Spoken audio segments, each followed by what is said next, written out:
and welcome to the eFresh.com Dairy News. Today is the 17th of September, and these are this week's headlines. Strike by dairy farmers escalates. Fonterra can charge smaller rivals premium. Volunteers inside law, dairy boss. Philippines plan to import cattle. Scheme to find use for dairy bulls. The European Milk Board yesterday claimed growing support for a strike that now involves thousands of dairy farmers in Austria, France, Germany, Belgium, the Netherlands, and Luxembourg. The action has seen farmers stop supplying processors as they attempt to secure a price increase. Belgian farmers have been among the most militant. They flooded the main square in Charleroi with milk and blocked roads. The expectation is that more farmers will join the action this week in Switzerland and Italy. The strike could well result in milk supplies in several parts of the EU running short, particularly in France, where 100% of producers have refused to sell supplies in the west and north of the country.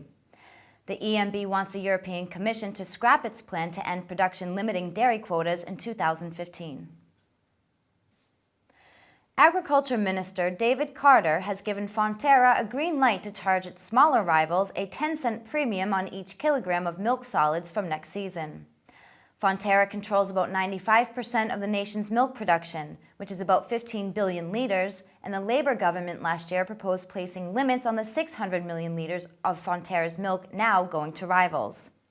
Increasing demand for the cheap statutory milk has meant the allocation has been boosted in recent years from an initial 400 million liters, first to 500 million, and then to 600 million.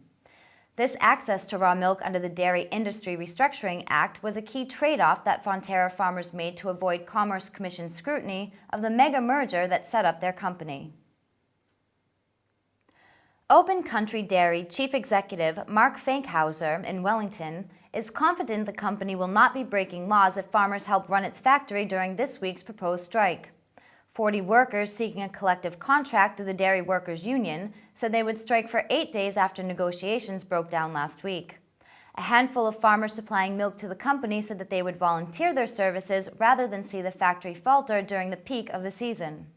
But Simon Menzies, a partner at Hamilton legal firm Harkness Henry, said it was not clear whether using the volunteered services of farmers for no reward would be acceptable. Mr. Fankhauser said he was confident Open Country would not break any laws if farmers volunteered.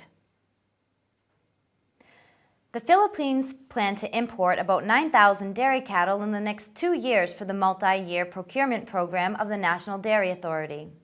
The NDA Field Operations Manager for Mindanao said that they would increase dairy cattle production so milk production would double each year. The chairman of the Dairy Confederation of the Philippines said that the key factor for a successful dairy enterprise is not the breed of the animals alone, but their management, including a proper feeding as well. The manager of the milk processing plant run by the Northern Mindanao Confederation of Cooperatives said that it is essential for the Dairy Authority to increase dispersal of dairy animals. She also noted that the region's average dairy milk production has dipped to 800 liters from 1,000 liters last year. Sainsbury's Supermarket has launched an initiative that will guarantee a market for dairy bull calves for members of its dedicated dairy suppliers.